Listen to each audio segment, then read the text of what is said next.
महीने साल भर के अंतर्गत शायद ही उनकी मृत्यु हो गई थी।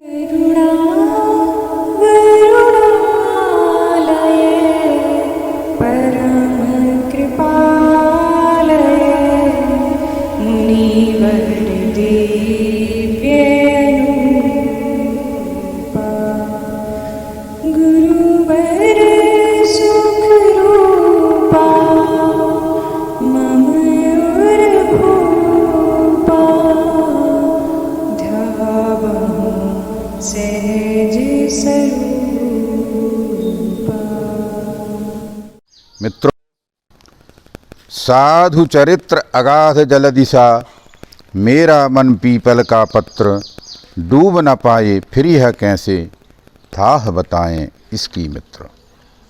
इससे तो बस उस विराट का दर्शन ही किया जाता, यद्यपि ज्ञान नहीं उतना फिर भी मुझसे न रहा जाता। सुनो सुनाता हूँ मैं तुमको एक महात्मा की गाथा, यद्यपि ज्ञान नहीं उतना फिर भी मुझसे न रहा जाता। तो महात्मा जी का जो अद्भुत चरित्र है, उनकी जो जीवन शैली है, बाह्य जीवन शैली भी अनुकरणीय थी। यदि उतना भी कोई कर ले जाता तो उसका जीवन सफल हो जाता। ऐसे अद्भुत थे महात्मा जी। महात्मा जी का औषधि विज्ञान भी बहुत ही अच्छा था। क्या हुआ कि शोभापुर के पास, जो होशंगाबाद ज़िले में है, पिपरिया के पास में शोभापुर, और शोभापुर के पास में ही एक गांव है। उस गांव का नाम है सोढ़रा। सोढ़रा गांव है। वहाँ पर गेंदालाल जी पटेल रहते थे। पटेल बड़े धार्मिक थे, बड़ी श्रद्धा थी उनकी, क्योंकि उन्होंने घर में ही भगवान में के मंदिर की स्थापना की थी। सुंदर राम जानकी का मंदिर बना रखा था, वहाँ पर पुजारी भी रखा था, निरंतर पूजन होती रहती थी। गेंदालाल पटेल जी बहुत ही धार्मिक थे, इसके साथ साथ वो बड़ी संपत्तिशाली भी थे। सभी प्रकार की सुख सुविधाएं उनको थीं। इसके बावजूद भी उनके यहाँ पर कोई संतान नहीं थी। तो थोड़े बेचारे परेशान रहते थे कि इतनी बड़ी संपत्ति है, घरबार है, खेतबाड़ी है, मंदिर है, इसको कौन चलाएगा, कौन करेगा। भगवान से प्रार्थना करते रहते थे।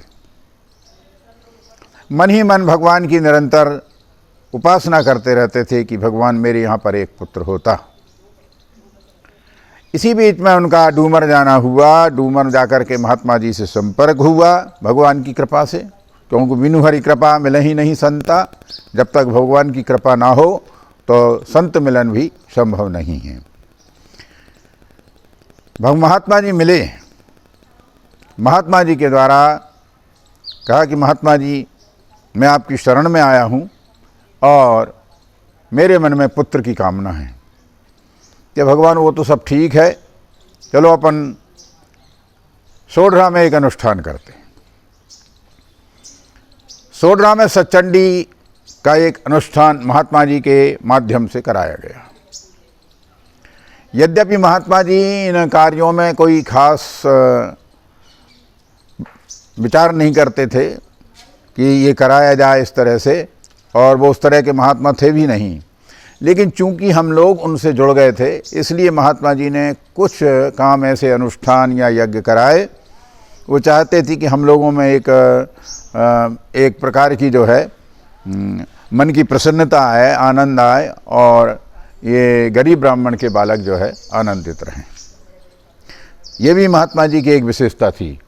तो महात्मा जी जो है महात्मा जी ने सोढ़रा में जो है वो अनुष्ठान कराया। हम लोग सभी जाकर के पहुँचे विद्यार्थी, मथुरा प्रसाद भार्गव, प्रेम शंकर द्विवेदी, गोविंद उपाध्याय और मैं स्वयं, और भी अन्य 2-4 विद्यार्थी थे। वहाँ पर सुंदरतम अनुष्ठान की व्यवस्था की गई।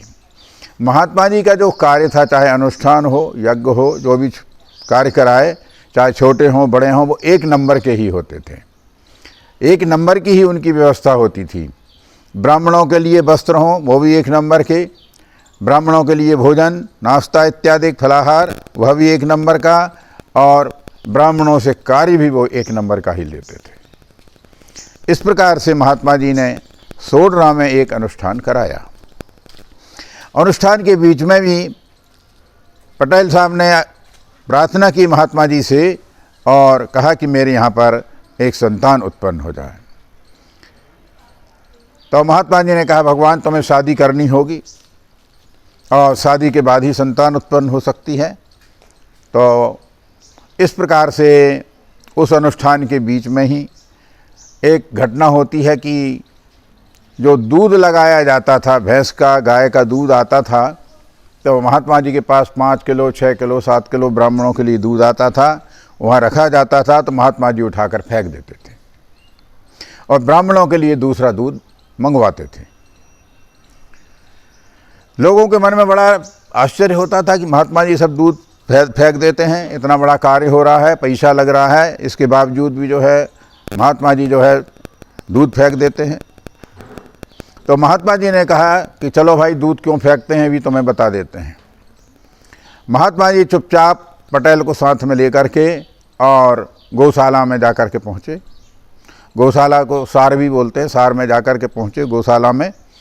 गौशाला में जाकर के महात्मा जी ने दिखाया कि जो आदमी दूध धोता था, वह जो कुमड़ा होता है, कद्दू, उसकी जो है बेल की पुंगी बना करके और उसमें लगा करके दूध पीता था। तो इस प्रकार से सारा दूध जूठा हो जाता था। तब जो है महात्मा जी ने कहा कि भैया ये जूठा दूध हम ब्राह्मणों को कैसे पिलाएंगे, इसलिए आपका दूध फेंकना पड़ता है। अब उस दिन के बाद में फिर जो है उस व्यक्ति को समझाया गया, दूसरा व्यक्ति वहाँ पर निर्धारित किया गया और ब्राह्मणों को शुद्ध दूध मिलना प्रारंभ हो गया। तो महात्मा जी जो है हर प्रकार की बात जानते थे, समझते थे। महात्मा जी के सामने चाहे भोजन की थाली आए, दूध आए, यदि समझ जाते थे कि व्यक्ति की भावना कैसी है, दूध किस तरह का आया है, तो महात्मा जी उसको ग्रहण नहीं करते थे। अनुष्ठान संपूर्ण हुआ। अनुष्ठान के प्रभाव से उनकी जो है पुनः उनकी अवस्था करीब 62-63 वर्ष की रही होगी। तो उनको जो है एक सुंदर कन्या प्राप्त हो गई और उसके साथ उन्होंने विवाह संपन्न किया। इसके पश्चात महात्मा जी ने पुत्र की कामना से बगलवाड़ा में ही पास में एक बगीचा था जहाँ महुए इत्यादि के पेड़ थे, वहाँ पर एक जो है अनुष्ठान कराया। वह अनुष्ठान में भी सभी विद्यार्थी शामिल हुए। आचार्य भवानी शंकर द्विवेदी उसमें प्रमुख रहे और वो अनुष्ठान हुआ। महात्मा जी से आचार्य भवानी शंकर द्विवेदी ने कहा कि इनकी इतनी उम्र हो गई है और ये कैसे संतान उत्पन्न होगी। तो महात्मा जी ने कहा, भगवान सब काम पूरा हो चुका है, तुम्हें कुछ नहीं करना है, तुम तो अपना अनुष्ठान करो।